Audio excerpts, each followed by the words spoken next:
Hello बच्चों, आपका बहुत बहुत स्वागत है। और दोस्तों, यूट्यूब के चैनल कमलेश सर केमिस्ट्री धमाका में तो आइए आज हम सीखेंगे कुछ नया धमाका करेंगे। आज हम सीखेंगे कैलेंडर का दूसरा भाग। इसके पहले हमने एक वीडियो आपको बनाया था, दिया था, और ये दूसरा क्लास है। तो आइए उसके आगे का, पहले वाले क्लास में किसी दी गई तारीख को कौन सा दिन था वो हम प्राप्त कर रहे थे। आज हम किसी दी गई तारीख को कोई दिन प्राप्त होगा, तो अगले आने वाली दी गई तारीख को कौन सा दिन होगा वो जानकारी हम क्या करेंगे, यहाँ पर प्राप्त करेंगे। यहाँ पर जानकारी हमें ये होनी चाहिए, किसी दी गई तारीख से आने वाले अगले 7 दिन बाद और 7 दिन पहले वही दिन प्राप्त होता है। ये आज सोमवार है तो 7 दिन बाद सोमवार होगा और 7 दिन पहले क्या होगा, सोमवार होगा। 7 दिन पहले। यदि अगर इसी तरीके से 14 दिन पहले और 14 दिन बाद, आज सोमवार है तो 14 दिन आगे और 14 दिन पीछे क्या होगा, सोमवार होगा। अगर पूछा जाए आज सोमवार है तो 15 दिन बाद क्या होगा, आज सोमवार है तो 15 दिन बाद क्या होगा, तो 15 में क्या करेंगे 7, क्योंकि 7 दिन के बाद वही दिन आएगा। तो 7 से जब भाग देंगे कितना शेष बचेगा, 1 शेष बचेगा। तो 14 दिन बाद तो वही दिन आएगा, 21 दिन बाद आएगा। 7 चौक 28, 7 पचे 35, 7 छंग 42 बाद वही दिन आएगा, पहले भी वही दिन आएगा। लेकिन अगर 7 का गुणांक ना हो, 15 हो, 17 हो, तो ऐसे क्या करेंगे, 7 से भाग लगा देंगे। 7 से जैसे भाग लगाएंगे जितना शेष बचेगा उसमें क्या करेंगे, 1 जोड़ देंगे। यदि आज सोमवार है तो आज के 15 दिन बाद क्या होगा, मंगलवार हो जाएगा। 1 दिन क्या करेंगे, हम इसमें जोड़ देंगे। यानी कि 7 दिन बाद और 7 दिन पहले हमें क्या होता है, वही दिन प्राप्त होता है। तो इसी की सहायता से हम आगे प्रश्नों को करेंगे। तो आइए यहाँ पर हम देखते हैं 10 जनवरी 2010 को शनिवार है, तो 10 जनवरी 2029 को कौन सा दिन होगा, ये हमें जानकारी प्राप्त करनी है। तो करेंगे क्या, 10 जनवरी 2010 को शनिवार लिख देंगे। फिर 10 जनवरी 2029 को कौन सा दिन होगा, तो यहाँ पर हम क्या करेंगे, अतिरिक्त दिन या इसको कहिए विषम दिन, इसको घटाएंगे। 29 में से 10 घटाएंगे, 19 बचेगा। और यहाँ पर हम देखेंगे 2010 से लेकर के 2029 तक कुल कितने लीप वर्ष हैं। 2010 के बाद 2012, 2016, 2020, 2024 और 2000 क्या होगा, 28। तो कितने लीप वर्ष होंगे 2010 से लेकर के 2029 बीच में, 1 2 3 4 5।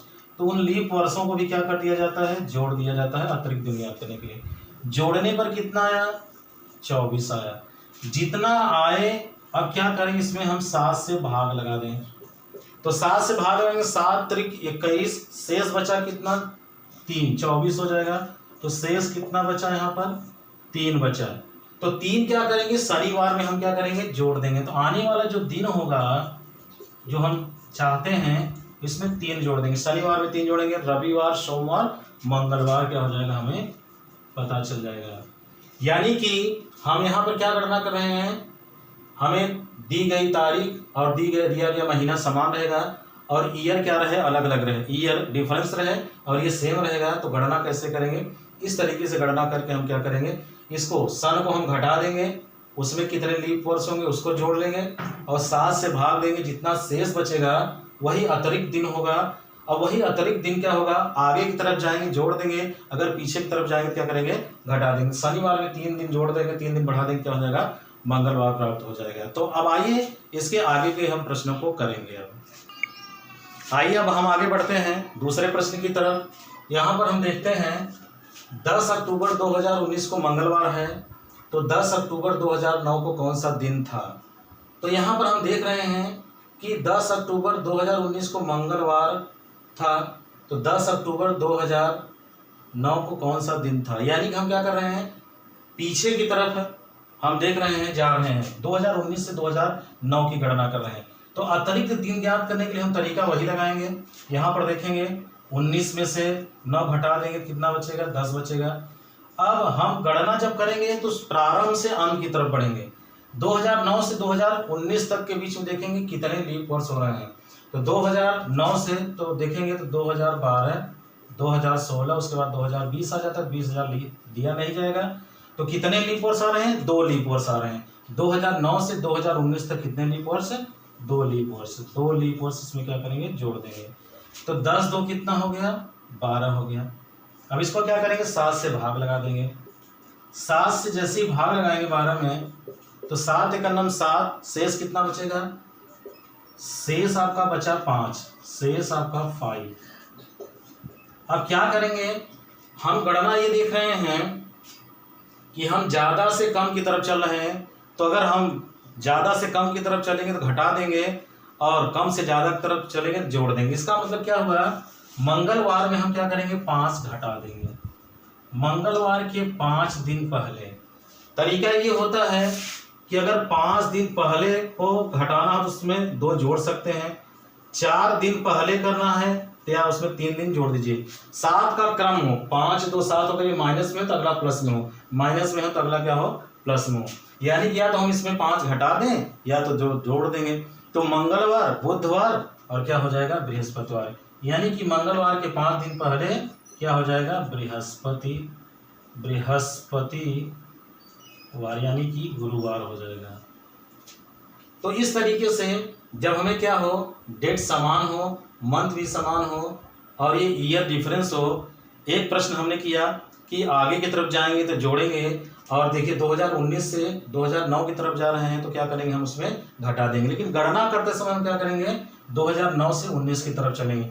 यानी 2009 और 19 के बीच में कितने लीप ईयर्स हैं, 2 लीप ईयर्स हैं, तो 2 लीप ईयर्स हमने जोड़ दिया, तो 10 2 12 आ गया, और 7 से भाग लगाया, शेष कितना आया, 5 आया, तो 5 हम घटा देंगे तो क्या प्राप्त हो जाएगा, बृहस्पतिवार प्राप्त हो जाएगा। इस तरीके से ये इसमें एक प्रकार का प्रश्न हुआ। हम अगले प्रकार के प्रश्न के बारे में हम अब अगला चर्चा करेंगे। तो आइए हम तीसरे प्रकार के प्रश्न के बारे में देखते हैं। आइए आगे हम देखते हैं, 2 प्रश्न कर चुके हैं, तीसरा प्रश्न हम देखते हैं।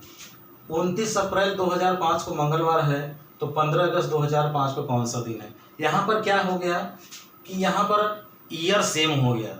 अब ईयर सेम हो गया, तारीख और महीना जो हो गया अलग अलग हो गया, तब कैसे प्रश्न को करेंगे।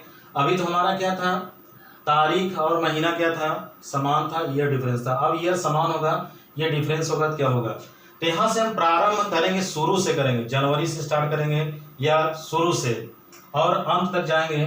तो शुरू में क्या करेंगे, शेष जो बचा दिन होगा वो लिखा जाएगा, अंत का जो होगा वो दी गई तारीख। जैसे यहाँ पर 29 अप्रैल, तो अप्रैल में कितने दिन शेष बच रहे हैं, तो यहाँ पर हमारे पास हो गया अप्रैल, मई, जून, जुलाई और ये अगस्त तक के बारे में गणना करनी है इस तरीके से। तो अब यहाँ पर शेष कितना दिन बच रहा है, अप्रैल 30 दिन का होता है, 1 दिन शेष बचा अप्रैल। मई कितने दिन का होता है, 30 दिन का होता है, 31 दिन का। यहाँ पर अप्रैल 30 दिन का, 1 शेष बचा। मई कितना होता है, 31, तो 7 से भाग कर लगा देंगे, 7 चौक 28, जैसे पिछले क्लास में हमने बताया था। यहाँ पर कितना बचेगा, 3 शेष बचेगा। अप्रैल, मई, जून में कितना, 2, जुलाई में कितना, 3, अप्रैल में, अगस्त में कितना, 15 को अगर हम लिखना चाहें तो क्या करेंगे, हम 1 भी लिख सकते हैं, 15 लिख दे रहे हैं, और 7 से भाग लगाएंगे, 7 दूनी 14, कितना बचेगा, 1 शेष। तो जो महीना जितने दिन का होता है उसमें 7 से भाग लगाने पर वो शेष लिखा जाएगा। तो प्रारंभ में अप्रैल दिया गया, तो अप्रैल में कितना शेष बच रहा है दिन, 1 दिन बच रहा है। और यहाँ पर अंत में अगस्त है, अगस्त की दी गई तारीख कितनी है, 15 है, तो यहाँ पर शेष कितना बचेगा, 1। इन सब को हम क्या करेंगे, जोड़ लेंगे। 3 1 4, 4 2 6, 6 3 9, 9 1 कितना हो जाएगा, 10। तो जो अतिरिक्त दिन हो जाएगा, अतिरिक्त दिन, वो हो जाएगा कितना, 10 हो जाएगा। अब इसमें हम क्या करेंगे, 7 से भाग लगा देंगे। तो 7 से जब भाग लगाएंगे, 7 1 9 7, तो शेष कितना बचेगा, 3 शेष बचेगा। अब 3 शेष बच रहा है, और अप्रैल से हम कहाँ जा रहे हैं, अगस्त की तरफ जा रहे हैं। शुरू से आगे की तरफ बढ़ रहे हैं। जब आगे की तरफ बढ़ेंगे तो दी गए दिन में हम क्या करेंगे, जो हमें दिन जानकारी कराना है उसमें 3 क्या करेंगे, जोड़ देंगे। मंगलवार में 3 जोड़ेंगे, बुधवार, बृहस्पतिवार क्या हो जाएगा, शुक्रवार हो जाएगा। 3 दिन जोड़ देंगे तो हमारे पास क्या हो जाएगा, शुक्रवार हो जाएगा। इस तरीके से कब ईयर सेम हो, मंथ और दी गई तारीख अलग अलग हो, तो हम क्या करेंगे, इस तरीके से प्रश्नों को करते। ये सेम है, यहाँ पर कुछ करना नहीं है। अब अप्रैल से लेकर के अगस्त तक हमें दिनों का डिफरेंस देखना कितना है। तो शुरू में जो अप्रैल से स्टार्ट करें उसमें कितना शेष बच रहा है, 1 दिन बच रहा है। शेष दिन जो शुरू करेंगे, अंत में दी गई तारीख। मई में कितना बचेगा, 3, जून में कितना बचेगा, 2, जुलाई में कितना बचेगा, 3, और ये 15 अगस्त, 15 में 7 से भाग देंगे तो कितना बचेगा, 7 दूनी 14, 1 शेष बचेगा। तो अगर 30 का महीना है तो 2 शेष बचेगा, 31 का महीना है तो 3 शेष बचेगा, 28 का महीना है तो 0 होगा, 29 का महीना है तो 1 शेष बचेगा। और यहाँ पर ये जो जैसा बताया जा रहा है ऐसे करके जितना शेष बचेगा अतिरिक्त दिन में, अगर आगे की तरफ जा रहे हैं तो जोड़ देंगे और पीछे की तरफ जाएंगे तो हम क्या करेंगे, घटा देंगे। इस तरीके से हम प्रश्नों को क्या करेंगे, आसानी के साथ करेंगे। एक और एग्जाम्पल के साथ इस प्रश्न को हम क्या करते हैं, क्लियर करते हैं। तो आइए हम अगले प्रश्न की तरफ बढ़ेंगे। आइए अगले प्रश्न की तरफ बढ़ते हैं। देखते हैं यहाँ पर 15 अगस्त 2003 को रविवार है तो 27 मई 2015 को क्या होगा। तब यहाँ पर क्या है, सब डिफरेंस हो गया, ईयर भी डिफरेंस हो गया, डेट भी डिफरेंस हो गया, मंथ भी डिफरेंस हो गया। तो इस तरीके के प्रश्नों को कैसे करेंगे, जैसा अभी हमने पढ़ा था वही नियम लगा देंगे। ये हम जो देख रहे हैं इसको हम अलग कर लेते हैं, पहले इसको हम अलग से गणना कर लेते हैं, इसको अलग से गणना कर लेते हैं। इसमें जो अतिरिक्त दिन आए उसको ज्ञात कर लेते हैं। इसमें कितने का अंतर है, 12 का अंतर है। 15 में से 3 घटाएंगे तो 12 हो जाएगा। अब 2003 से लेकर के 2015 तक कितने लीप वर्ष हैं, 2004, 2008, 2000 कितने, 12, 3 लीप वर्ष हैं। यहाँ 3 लीप वर्ष हो गया तो 12 3 कितना हो गया, 15 हो गया। 15 में कितने से भाग लगा देंगे, 7 से। कितना शेष बचा, यहाँ पर 1 शेष बचा। अतिरिक्त यहाँ पर दिन कितना आया, 1 आया। यहाँ पर हम देख लेते हैं तुरंत, हम मई से अगस्त की तरफ चलेंगे। जैसा आपने बताया प्रारंभ से, तो मई, जून, जुलाई, अगस्त। कितना मई में कितना दिन शेष बच रहा है, मई 31 का होता है तो 4 दिन शेष बच रहा है मई। जून में 2, जुलाई में 3 और ये अगस्त में 15 अगस्त दिया गया है तो 15 अगस्त मतलब 7 दूनी 14, 1 शेष बचेगा। तो यहाँ पर अतिरिक्त दिन कितना हो रहा है, 4 2 6 6 3 9 9 कितना हो रहा है, 10। यहाँ पर अतिरिक्त दिन 10 हो रहा है, 10 में कितने से भाग दे देंगे, यहाँ पर कितना बचेगा, 3। तो कुल ये शेष हमारा 3 आया। कुल विषम या अतिरिक्त दिन, कुल अतिरिक्त दिन। अब यहाँ पर कैसे करेंगे, यहाँ पर हम देख रहे हैं अगस्त से मई की तरफ, ये क्या करेंगे, ये माइनस में हो जाएगा। ये जो हो गया माइनस में हो जाएगा, क्योंकि यहाँ पर अगस्त से मई की तरफ के बारे में बात हो रही थी, उल्टा चल रहे हैं। और यहाँ पर 3 से 15 चल रहे हैं तो यहाँ सीधा चल रहे हैं। इसको क्या करेंगे, इन दोनों को इस तरीके से कर लेंगे, माइनस प्लस दोनों ध्यान रखेंगे। ये वाला नियम अलग से हम पढ़े थे, ये वाला नियम अलग से पढ़े थे। जब ये दोनों कंबाइंड हो जाएंगे तो क्या करेंगे, जो प्लस वाला होगा उसको प्लस में रखेंगे, जो माइनस वाला होगा माइनस में रखेंगे। तो ये कितना बचा यहाँ पर, -2। यानी कि रविवार में 2 दिन क्या कर दीजिए, घटा दीजिए। तो जो हम अतिरिक्त दिन जानना चाहते हैं तो रविवार में से 2 दिन क्या करेंगे, घटा देंगे। रविवार के 2 दिन पहले क्या हो जाएगा, शुक्रवार हो जाएगा। तो इस तरीके से अभी जो हमने 2 टाइप पढ़ा है वही वाला नियम इस पर क्या होगा, लागू हो जाएगा। इसको अलग से देख लेंगे, इसको अलग से देख लेंगे। आगे की तरफ जा रहे हैं तो प्लस लेंगे और पीछे की तरफ जा रहे हैं तो माइनस लेंगे। ये पीछे की तरफ जा रहे हैं तो ये वाला भाग हमने माइनस में लिया और ये आगे की तरफ जा रहे हैं शेष बचा क्या किया, प्लस की तरफ ले लेंगे। इस तरीके से रविवार में क्या कर देंगे, 2 घटा देंगे और हमें क्या प्राप्त हो जाएगा, शुक्रवार। इस तरीके से हम प्रश्नों को आसानी के साथ अच्छी तरीके से कर सकते हैं। तो आज का क्लास, ये कैलेंडर का दूसरा भाग हमने जो पढ़ाया, कैसा लगा लाइक और सब्सक्राइब जरूर करिएगा। क्लास जैसा भी लगेगा कमेंट जरूर करिएगा। अगली क्लास में एक नए जोरदार धमाके के साथ मिलेंगे। और आप लोगों का एक बार फिर से दिल से धन्यवाद, जो हमारा वीडियो आप लोग देखते हैं, लाइक और सब्सक्राइब जरूर करिएगा।